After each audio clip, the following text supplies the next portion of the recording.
All right, it's been quite a morning. I've been prepping the fingerboard for this octave mandolin. It's a modified F-style octave mandolin.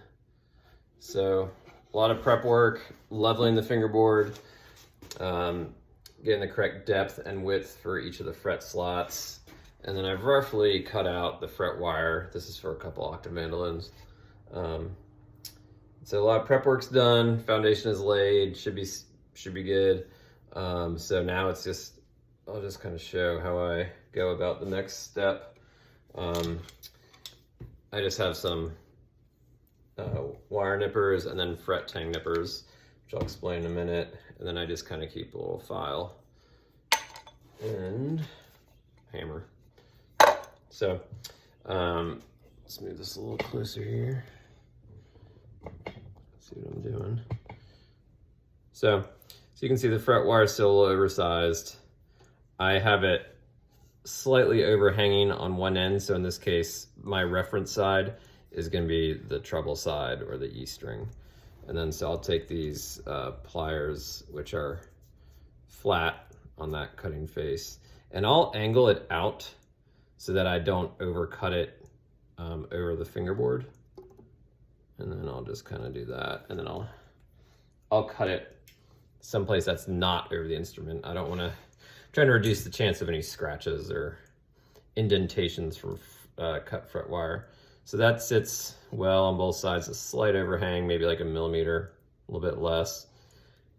Now, as a courtesy to the client or to myself, if it's an instrument for me, you know, I'm sure we've all played instruments where the seasons change from summer to fall to winter to spring, and each season you notice maybe a little more times than other that when you're playing, you're kind of catching slightly on some fret wire, especially on the underside of the neck. So something to do to prevent that is to kind of trim the fret tang on the fret wire. So I use these fret tang nippers. You could use a file, or you could use like a Dremel.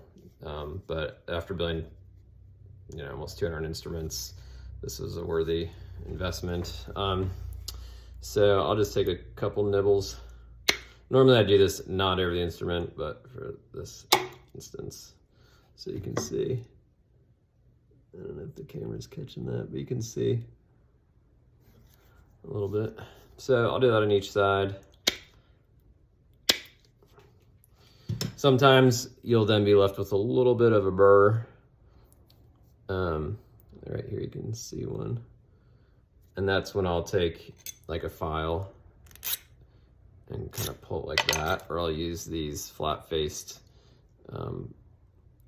fret wire cutters and kind of trim any burr off.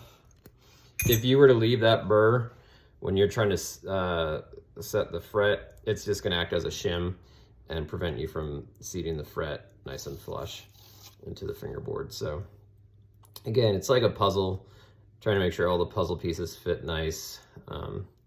So what I'll then do is, you know, it fits, the fret tangs are trimmed, and then I'll just kind of seat it right in. And then I just made this neck support out of scrap wood. So I rest the neck into that, and I put some like felt, sticky back felt onto it. You always want a nice strong backing before you start hammering into the neck, or really anything. It's gonna reduce the vibration, any risk of you know, trauma to the instrument or whatever you're working on. For this type of hammer, I always use the plastic one, the plastic face of it. So this is seated, everything's lined up.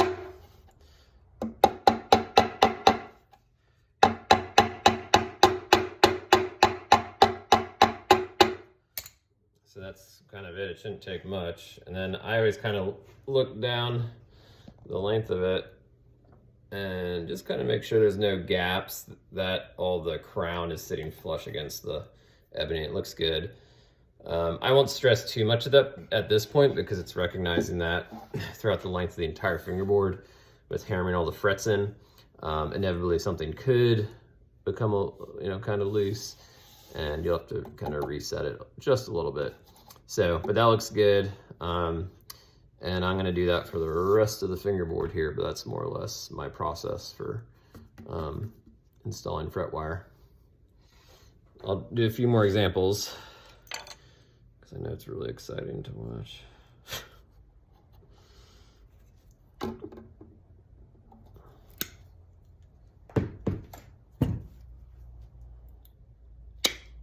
Just trimming a little bit of the fret wire, and then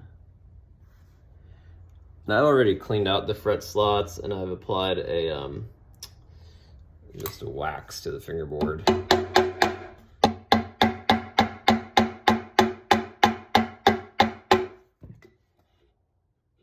And that's kind of the whole process. I just kind of move down the line. Do one more.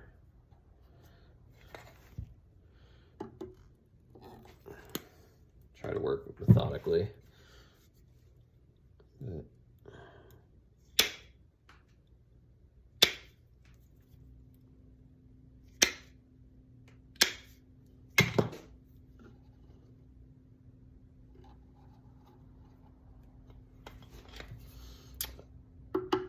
Just make sure it's lined up.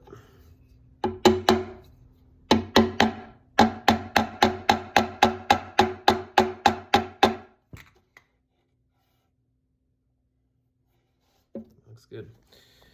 All right, I'm gonna go do the rest of the frets, and then I'll show what I do after that.